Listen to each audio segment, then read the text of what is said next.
So students, as the problem states, a 50 mm diameter wheel is traveling the first half of its journey on a vertical surface and the remaining half of its journey on the horizontal surface. So it is like climbing down the wall and then rolling on the floor.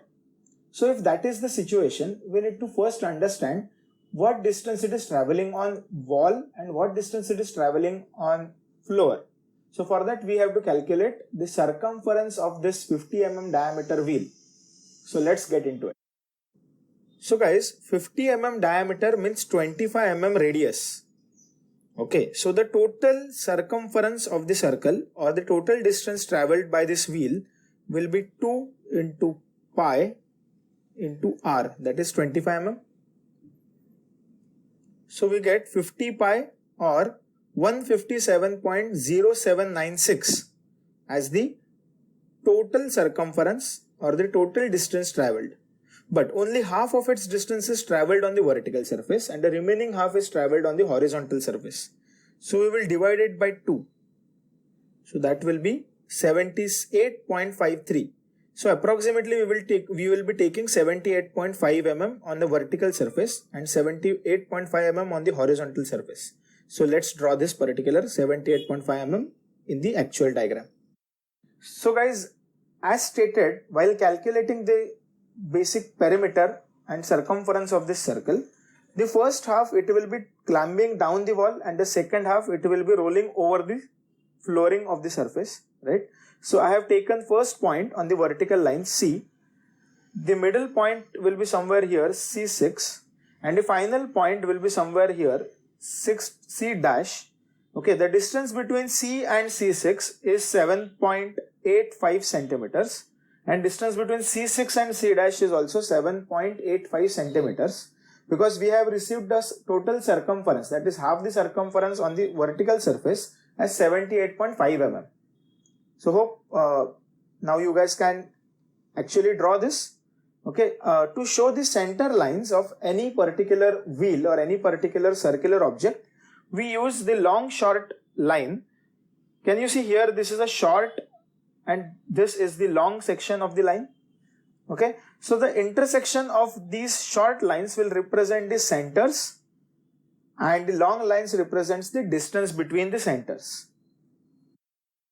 As we are supposed to draw a 50 mm diameter wheel, we will be taking 25 mm as the distance between the rounder. So guys, I have taken this 25 mm distance in the rounder. Now I will be drawing 3 circles at center C, at center C6 and at center C dash. So guys, I have drawn these 3 circles. Okay, so first of all I will draw the line horizontal tangent to this circle C6 and C dash. So something like this.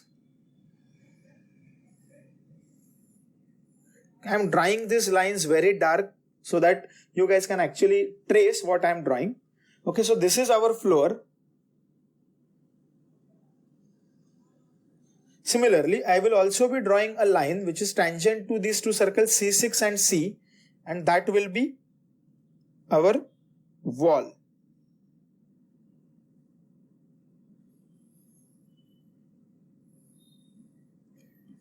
So can you see this corner is the corner between wall and the flooring. So this is wall.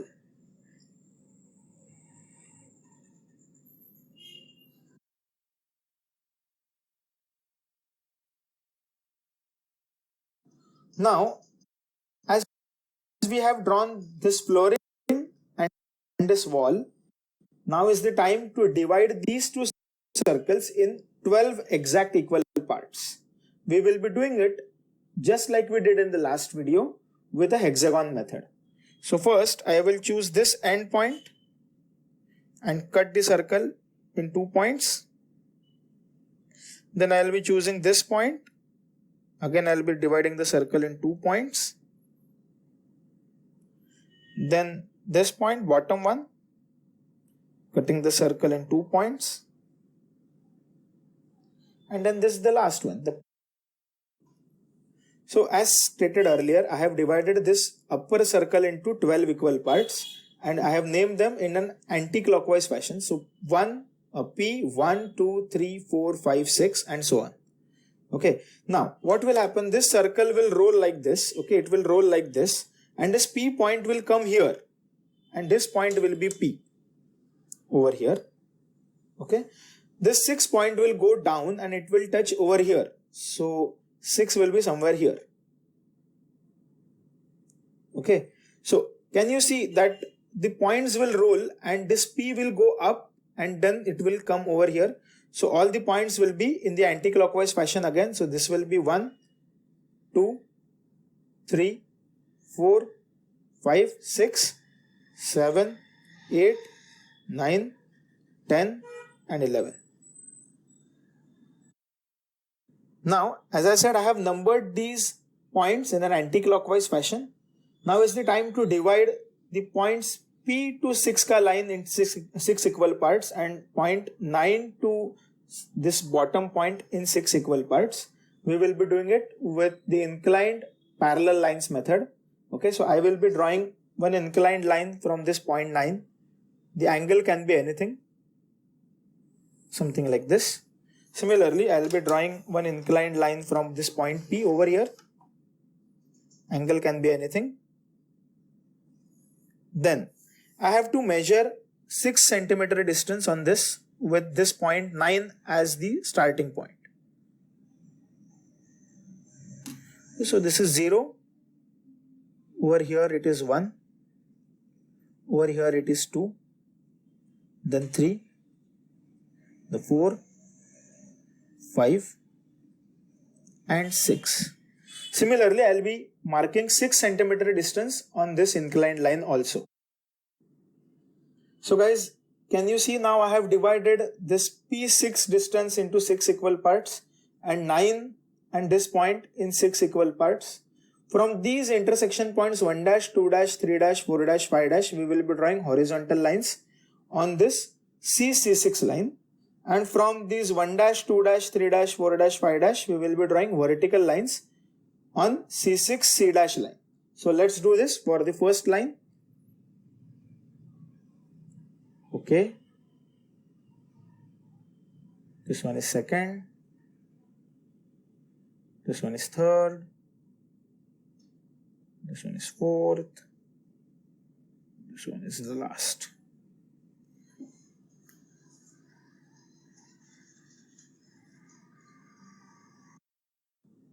So guys, now we have plotted all the horizontal lines from these respective equal sections and all the vertical lines from these respective equal sections. We will be naming these centers as C, C1, this is C2, this is C3, this is C4, this is C5 and C6.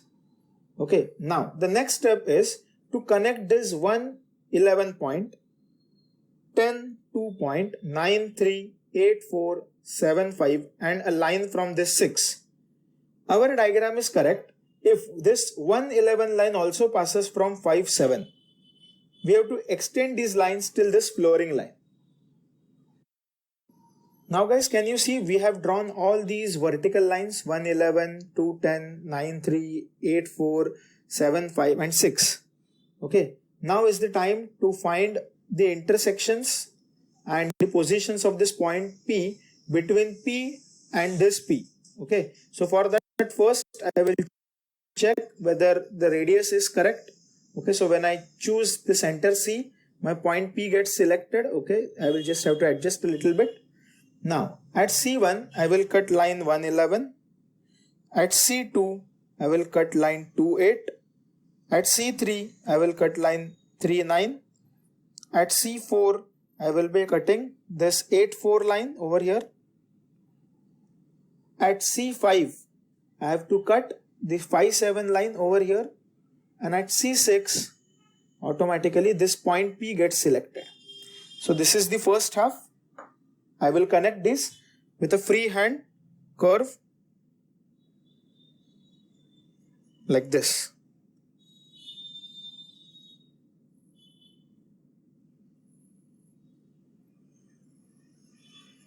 So this is the first half of our cycle.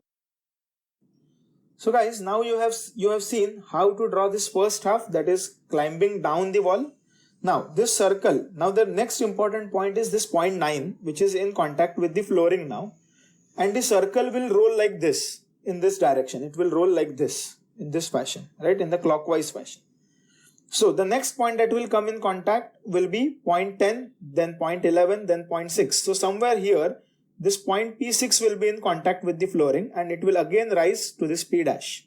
For that, we have to connect all the horizontal lines like 8 and 10, 4 and 11, 6 and P, 5 and 1, 4 and 2 and 3. And we have to extend it till the circle. Okay, so let's do that one by one. I will first connect this 8-10 line like this, then this 4-11 line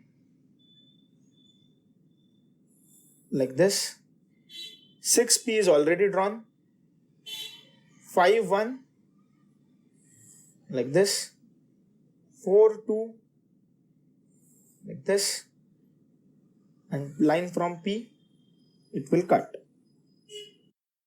So guys, when center is C6, point is over here. Next it will go down. So I have named the next point in line, that is 11 point, as C11, C10, C9, C8, C7 and C dash. So at C6, we are selecting point P. At C11, I will cut the line formed by 4-11 like this. Next point C10, I will be selecting the lower point like this. At C9, it will be in contact, so 3 dash. At C8, again it will climb up. At C7, it will climb a little bit up. And at C dash, it will select the last point. So now, we have come up to P6. This is P7, this is P8, this is P9, P10, P11 and P dash. So let me draw it with a freehand curve. Something like this, going up. So this is our cycloid for half the revolution on vertical wall and half the revolution on the horizontal wall.